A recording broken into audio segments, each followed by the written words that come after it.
மாறன் வீரா serial ஜனவரி 22 இன்னைக்கான எபிசோடுக்கான review தாங்க இந்த வீடியோவில் நம்ம இன்னைக்கு பார்க்க போகிறோம்.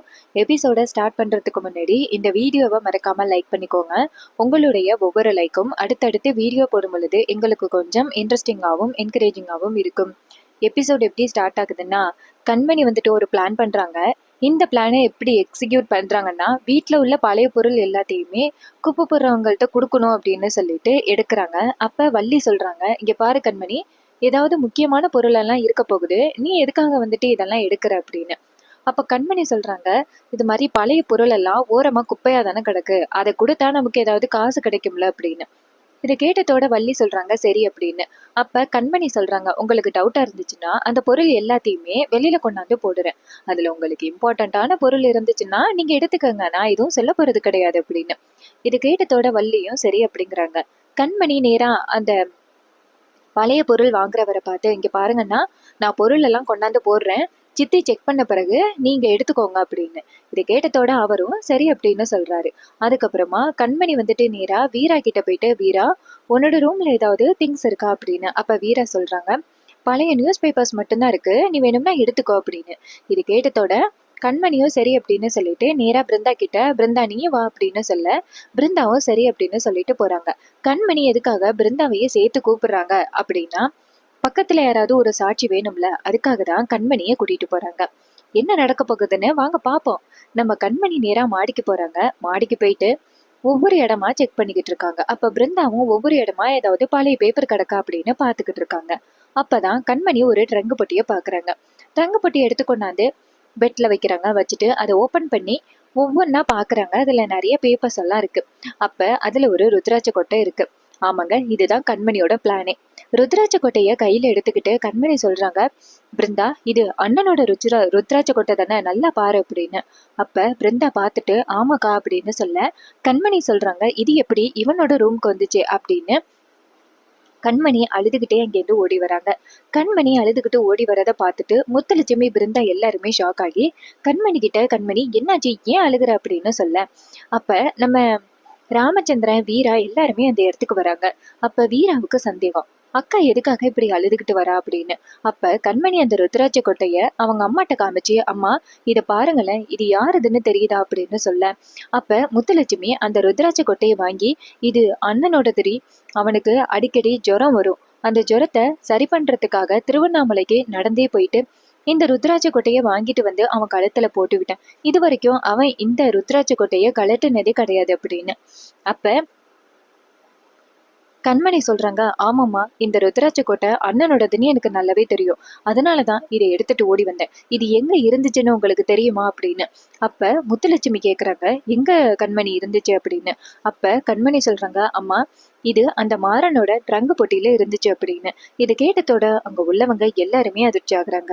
அப்ப கண்மணி சொல்றாங்க, பாத்தீங்களா இத்தனை நாளும் தான் கொலை செய்யல அப்படின்னு சொல்லிக்கிட்டு இருந்தான், கடைசியில அவனோட ட்ரங்கு பொட்டியிலேருந்து எப்படி என் அண்ணனோட இந்த ருத்ராட்ச கொட்டை வந்துச்சு, அப்ப கண்டிப்பா அவன் தான் என் அண்ணனை அடிச்சிருக்கான் அப்படின்னு கண்மணி சொல்றாங்க.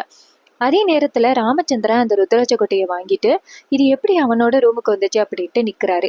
வீட்டுல எல்லாருமே கூட்டமா நிக்கிறத பார்த்துட்டு நம்ம மாறன் அந்த இடத்துக்கு வராரு. என்னடா இது எல்லாருமே கூட்டமா நிக்கிறாங்க அப்படின்னு. அப்ப ராமச்சந்திரன் நேரா மாறனை பார்த்து, டேய் இங்க வாடா அப்படின்னு சொல்ல, நம்ம மாறனும் ராமச்சந்திரன்ட்ட போயிட்டு, சொல்லுங்கப்பா என்னாச்சு அப்படின்னு கேட்க, ராமச்சந்திரன் அந்த ருத்ராட்ச கொட்டையை கையில கொடுத்து, ஏய் ஏடா இது அப்படின்னு கேட்க, மாறன் சொல்றாரு, என்ன இது ருத்ராட்ச கொட்டை, இது யாரோட இது அப்படின்னு. அப்ப ராமச்சந்திரன் சொல்றாரு, என்னடா தெரியாத மாதிரி கேக்குற அப்படின்னு. அப்ப மாறன் சொல்றாரு, தெரியலைன்னா தெரியாத மாதிரிதான் கேட்க முடியும், இந்த ருத்ராட்ச கொட்டை ஏது அப்படின்னு. அப்ப கண்மணி சொல்றாங்க, இங்க பாரு இந்த ருத்ராட்ச கொட்டை என் அண்ணனோடது, இது எப்படி உன் ரூமுக்கு வந்துச்சு அப்படின்னு. இது கேட்டதோட மாறன் அதிர்ச்சி ஆகுறாரு. அப்ப ராமச்சந்திரன் கேக்குறாரு, பதில் சொல்லுடா கேக்குறாங்கல்ல அப்படின்னு. அப்ப மாறன் சொல்றாரு, இந்த ருத்ராட்ச கொட்டை எப்படி என்னோட ரூமுக்கு வந்துச்சுன்னு எனக்கு தெரியாது அப்படின்னு. அப்ப கண்மணி சொல்றாங்க, போதும் உன்னோட நாடகம் எல்லாத்தையுமே நிப்பாட்டு, அத கையும் களவுமா எல்லார்கிட்டயும் சிக்கிட்டியல்ல, இந்த ருத்ராட்ச கொட்டை எப்படி உன்னோட ரூமுக்கு வந்துச்சு, இந்த ருத்ராட்ச கொட்டை என்ன வானத்துல இருந்து கீழே விழுந்துச்சு, நீ தான் என் அண்ணனை அடிச்சு துன்புறுத்தி இருக்க, அப்பதான் அண்ணனோட இந்த ருத்ராட்ச கொட்டை உன் கைக்கு கிடைச்சிருக்கு, நீ கொண்டாந்து யாருக்கும் தெரியக்கூடாது அப்படிங்கறதுக்காக மறைச்சு வச்சிருந்திருக்க, இது எப்படியோ என் கைக்கு கிடைச்சிருச்சு அப்படின்னு. இதை கேட்டதோட மாறன் சொல்றாரு, இங்க பாருங்க, நீ தேவையில்லாம கண்டபடி திருச்சி பேசாதீங்க, இந்த ருத்ராட்ச கொட்டைக்கும் எனக்கும் எந்த வித சம்மந்தமும் கிடையாது. இது எப்படி என் ரூமுக்கு வந்துச்சுன்னே எனக்கு தெரியாது அப்படின்னு சொல்ல, இதை கேட்டதோட ராமச்சந்திரன் சொல்றாரு, டேய் உண்மையை சொல்லுடா அப்படின்னு சொல்ல, அதுக்கு கண்மணி சொல்றாங்க, இங்க பாருங்க எப்படி அவர் உண்மையை சொல்லுவாரு, என் அண்ணனை அடிச்சு துன்புறுத்தி இருக்காரு. அப்பதான் இந்த ருத்ராட்ச கொட்டை அவர் கைக்கு கிடைச்சிருக்கு. யாருக்கும் தெரியாம கொண்டாந்து ரூம்ல ஒளிச்சு வச்சிருக்காரு. எல்லாரும் இப்படியே தான் நம்ப போறீங்களா? இவரு கொலை பண்ணிருக்காரு, என் அண்ணனை கொன்னதே இவருதான் அப்படின்னு. இதை கேட்டதோட ராமச்சந்திரன் சொல்றாரு, இங்க பாரு கண்மணி, அதான் அவன் எனக்கு தெரியாதுன்னு சொல்றான்னு அப்படின்னு. அதுக்கு கண்மணி சொல்றாங்க, நல்லா இருக்கு மாமா, நீங்க ரொம்ப சூப்பரா உங்க பையனுக்கு சப்போர்ட் பண்றீங்க. இந்த ருத்ராட்ச கொட்டையை இப்ப என் கையால அவர் ரூம்ல இருந்து எடுத்துட்டு வந்தேன். என்ன வீராவுக்கு இந்த ருத்ராட்ச கொட்டை தெரியுமான்னு கேட்டேன். அவ தெரியாதுன்னு சொல்லிட்டா. அப்ப இந்த ருத்ராட்ச கொட்டையை இவர் இல்லாம வேற யாரும் எடுக்க போறா அப்படின்னு. அப்ப வீராவுக்கு என்ன நடக்குதுன்னே புரியல. ரொம்ப சந்தேகமா இருக்கு. அப்ப கண்மணி வந்துட்டு அடுக்கடுக்கா நம்ம மாறன் மேல பழிய போடு. இதை பார்த்ததோட வள்ளி செம டென்ஷன் ஆகி, எங்க பாரு கண்மணி, இந்த ருத்ராட்ச கோட்டையை பத்தி கோர்ட்டுல பாத்துப்பாங்க, நீ என்ன ஜட்ஜா, நீ தேவையில்லாம இவனை கொலைக்காரன் அப்படின்னு சொல்லாத அப்படின்னு. அப்ப கண்மணி சொல்றாங்க, உங்க வீட்டுல உள்ளவங்களை பேசுனா ரொம்ப கோவம் வந்துருமே, அம்மா பாத்தியாமா இவங்க எல்லாரும் சேர்ந்து நம்மளை எப்படி ஏமாத்துறாங்கன்னு பாருமா அப்படின்னு. அப்ப முத்துலட்சுமிக்கு என்ன சொல்றதுன்னே புரியல. முத்துலட்சுமி சொல்றாங்க, எனக்கு என்ன சொல்றதுன்னே தெரியல அப்படின்னு சொல்லிட்டு கண் கலங்குறாங்க. அப்ப நம்ம வீராவுக்கு என்ன நடக்குதுன்னே புரியல. அப்ப ராமச்சந்திரன் சொல்றாரு, இங்க பாருங்க, இத பத்தி கோர்ட்டுல பாத்துப்பாங்க, சோ நீங்க எல்லாரும் அவங்க வேலையை பாருங்க அப்படின்னு. அப்ப நம்ம ராகவனும் ரொம்ப பதட்டமா இருக்காரு. கண்மணி வந்துட்டு ரொம்ப ஸ்ட்ராங்கா இருக்காங்க. தப்பு பண்ணவங்களுக்கு தண்டனை கிடைக்கணும் அப்படிங்கிறதுக்காக ராகவன் வந்துட்டு ரொம்ப பயப்படுறாரு, கண்மணி இப்படி ஸ்ட்ராங்கா இருக்கிறத பார்த்துட்டு. அதுக்கப்புறம் நம்ம மாறன் நீரா அவரோட ரூமுக்கு போறாரு. அதே நேரத்துல நம்ம வீராவுக்கு ஒன்றும் புரியல, என்ன நடக்குதுன்னே அவங்களுக்கு ரொம்பவே குழப்பமா இருக்கு. அது எப்படி சுத்தி சுத்தி மாறன் மேலேயே பழி வருது அப்படின்னு. வீரா நேரா ரூமுக்கு போறாங்க. அப்ப மாறன் வந்துட்டு அந்த ட்ரங்கு பெட்டி எல்லாத்தையுமே பார்த்து எடுத்து வச்சுக்கிட்டு இருக்காரு. எப்படி வந்துச்சு அப்படின்னு மாறனுக்கு ஒரே சந்தேகமா இருக்கு. அதே நேரத்துல நம்ம வீரா இங்கேருந்து வந்துட்டு அவங்களோட ட்ரெஸ் எல்லாம் எடுத்துக்கிட்டு இருக்காங்க துவைக்கிறதுக்காக. அப்ப வீரா நேரா மாறனை பார்த்து, இங்க பாரு, உனக்கு துவைக்கிறதுக்கு ஏதாவது ட்ரெஸ்ஸஸ் கிடந்துச்சுன்னா கூட நான் துவைச்சிட்டு கொண்டுட்டு வரேன் அப்படின்னு. அதுக்கு மாறன் சொல்றாரு, அதெல்லாம் வேணாம், அங்க கிடக்கிறது தான் அப்படின்னு. வீராவும் சரி அப்படின்னு சொல்லிட்டு எடுக்கிறாங்க. அப்ப மாறன் நேரா வீராவை பார்த்து சந்தேகப்படுறாரு, இவ என்ன இவ்வளவு கூலா இருக்காளே அப்படின்ட்டு. மாறன் நேரா வீராவை கூப்பிடுறாரு, இங்க வா அப்படின்னு. அப்ப வீரா கேக்குறாங்க, என்ன சொல்லு சீக்கிரம் அப்படின்னு. அதுக்கு மாறன் சொல்றாரு, இங்க பாரு, இவ்வளவு விஷயம் நடந்திருக்கு, உன் அண்ணனோட ருத்ராட்ச கொட்டை என்னோட ரூம்ல இருந்திருக்கு, உனக்கு எந்த வித சந்தேகமும் வரலையா? வழக்கம் போல சப்போர்ட் பண்ற உங்க அம்மா எனக்கு சப்போர்ட் பண்ணல, உன் தங்கச்சியும் எனக்கு சப்போர்ட் பண்ணல, உங்க அக்கா நான் தான் கொலைகாரன் அப்படின்னு முடிவு பண்ணிட்டாங்க, உனக்கு எதுவுமே சந்தேகம் இல்லையா அப்படின்னு. அதுக்கு வீரா சொல்றாங்க, இங்க பாரு, இந்த ருத்ராட்ச கொட்டை எப்படி இந்த ரூமுக்குள்ள வந்துச்சு அப்படிங்கிறது எனக்கும் தெரியாது, அதுக்காக நீ தான் கொலைகாரன் அப்படின்னு ஆகிட முடியாது. கண்டிப்பா இதுக்கு பின்னாடி வேற ஏதோ ஒரு காரணம் இருக்கு. ஆனா ஒண்ணு மட்டும் சொல்றேன், ஒருத்தவங்களை கொலை பண்ற அளவுக்கு உனக்கு எண்ணமெல்லாம் கண்டிப்பா கிடையாது. ஆனா வேற ஒரு விஷயம் மறைஞ்சிருக்குன்னு மட்டும் தெரியுது, அது என்னன்னு கண்டுபிடிக்கணும் அப்படின்னு. மாறன் கேக்குறாரு, எதை பத்திடி உனக்கு டவுட் அப்படின்னு. அப்ப வீரா சொல்றாங்க, அதை பத்தி நான் இப்ப சொல்ல மாட்டேன் அப்படின்னு சொல்லிட்டு அந்த இடத்துல இருந்து போறாங்க. இதை பார்த்ததோட மாறனுக்கு ஷாக்கு.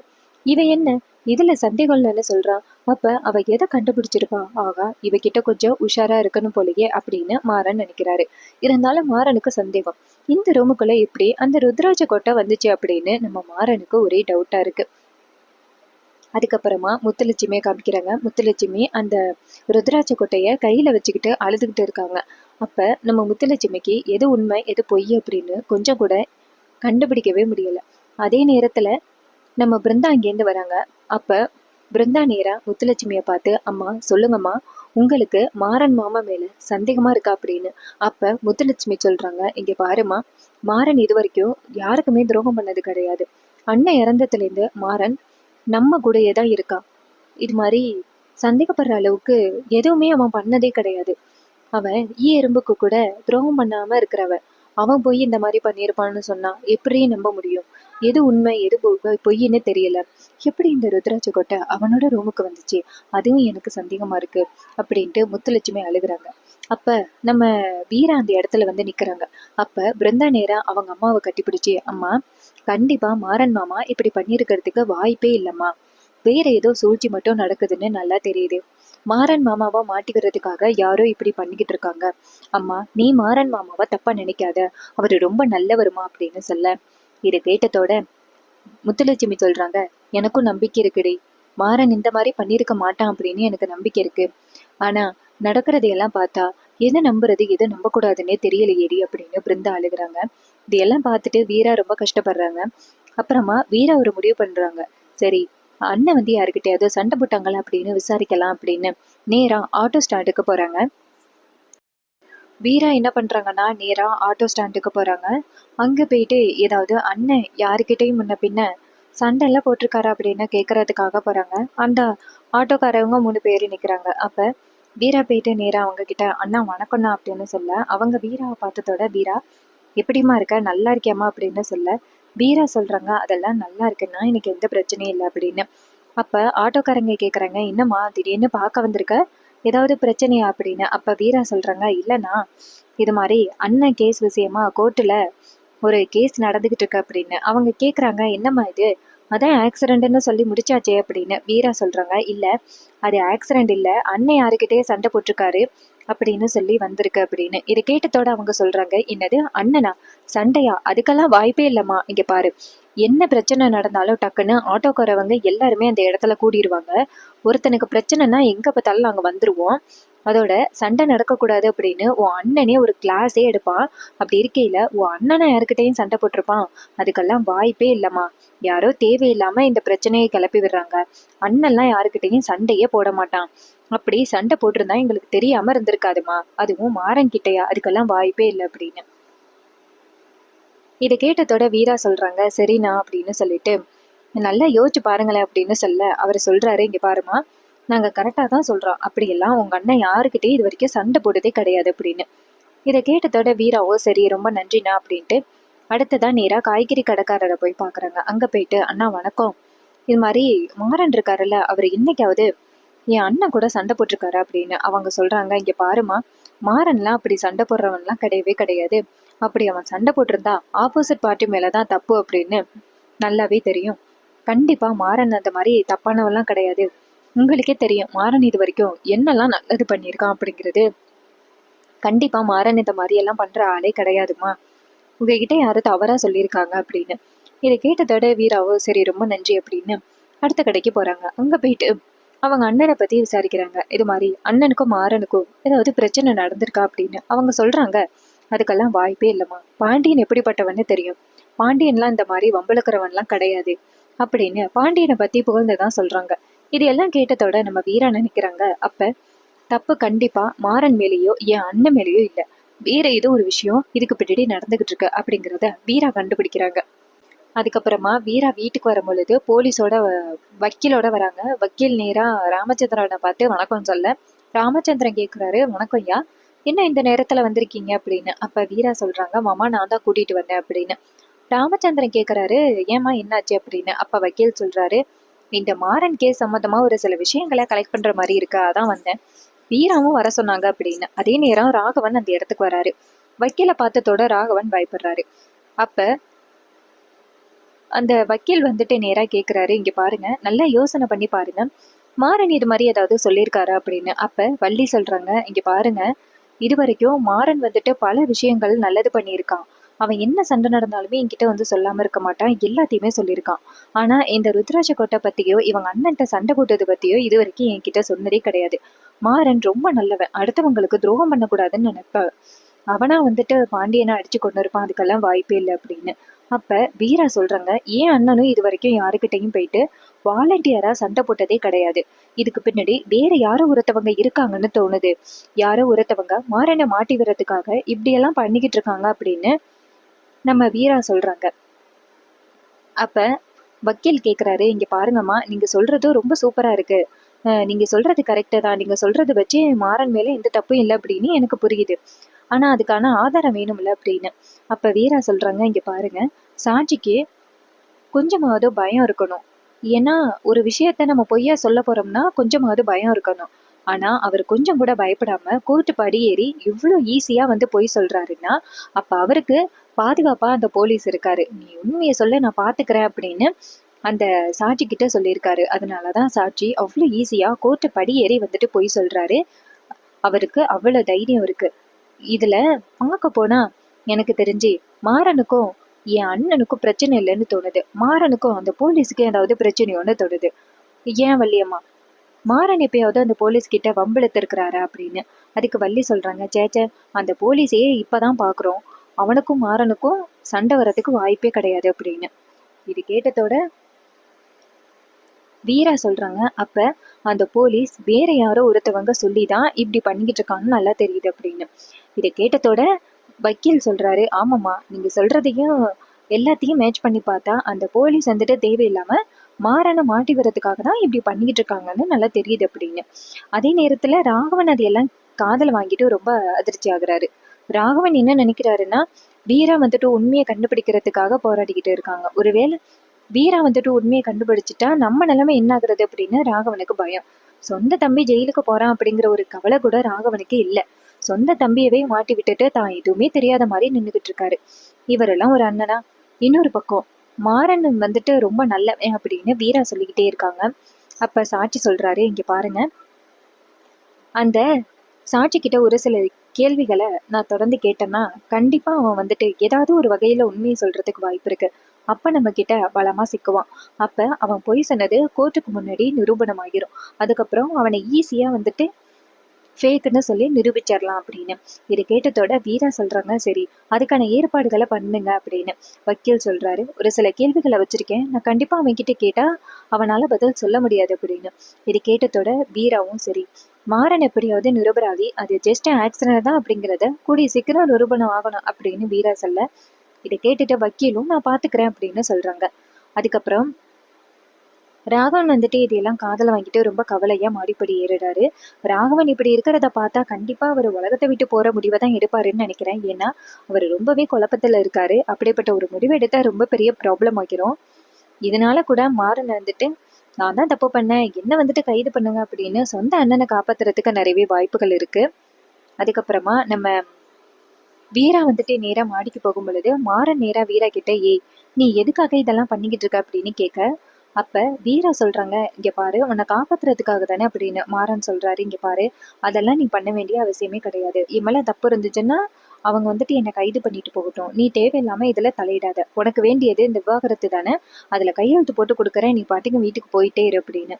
இது கேட்டதோட வீரா சொல்றாங்க, என்னால முடியாது, இதுக்கு பின்னாடி என்ன காரணம் இருக்கு அப்படிங்கிறத கண்டுபிடிக்காம நான் இந்த இடத்த விட்டு போக மாட்டேன் அப்படின்னு. இது கேட்டதோட மாறன் அதிர்ச்சி ஆகுறாரு. ரொம்பவே சூப்பரா இன்னைக்கான எபிசோட ஃபினிஷ் பண்ணியிருக்காங்க. ஸோ அப்கமிங் எபிசோடில் என்னெல்லாம் நடக்க போகுது, என்னெல்லாம் நடக்க வாய்ப்புகள் இருக்குது அப்படிங்கிறத பற்றி தெரிஞ்சுக்கணும் அப்படின்னாலும் நம்ம சேனலை மறக்காமல் சப்ஸ்கிரைப் பண்ணிக்கோங்க. பக்கத்தில் உள்ள பெல் ஐகானை கிளிக் பண்ணி ஆல்னு செட் பண்ணிக்கோங்க. அப்போதாங்க நியூ வீடியோஸ் போடும் பொழுது உங்களுக்கு நோட்டிஃபிகேஷன் வரும். ஸோ அடுத்து என்ன நடக்கும், கண்டிப்பாக வீரா வந்துட்டு மாறன் மேலே எந்த தப்பும் இல்லை, தப்பு பண்ணது ராகவன் தான் அப்படின்னு கண்டுபிடிப்பாங்க. இதனால ராகவனோட நிலைமை என்ன ஆக போகுது, ஒருவேளை கண்மணி அக்கா ராகவன் கூட வாழ மாட்டாங்க அப்படின்னு பயந்துகிட்டு வீராவும் இந்த விஷயத்தை யாருக்கிட்டையும் சொல்லாம மறைக்கிறதுக்கு நிறையவே வாய்ப்புகள் இருக்கு. மாறன் நம்ம வீராவை வந்துட்டு இதுக்கு மேலேயும் நீ உண்மையை கண்டுபிடிக்க வேணாம் அப்படின்னு சொல்லி எவ்வளவோ கண்ட்ரோல் பண்றாரு. ஆனா வீரா அடங்கவே இல்லை, நான் உண்மையை கண்டுபிடிச்சே தீருவேன் அப்படின்னு சொல்லிட்டு கண்டுபிடிச்சுக்கிட்டு இருக்காங்க. அவங்க என்ன சொன்னாங்கன்னா, கண்டிப்பா அண்ணனுக்கும் உனக்கும் சண்டை நடந்திருக்காது, ஆனா இதுக்கு முன்னாடி வேற ஏதோ ஒரு உண்மை இருக்கு அப்படின்னு வீரா வந்துட்டு இக்கு வச்சு சொல்லியிருக்காங்க. ஸோ பாப்பா என்ன நடக்க போகுது அப்படின்னு.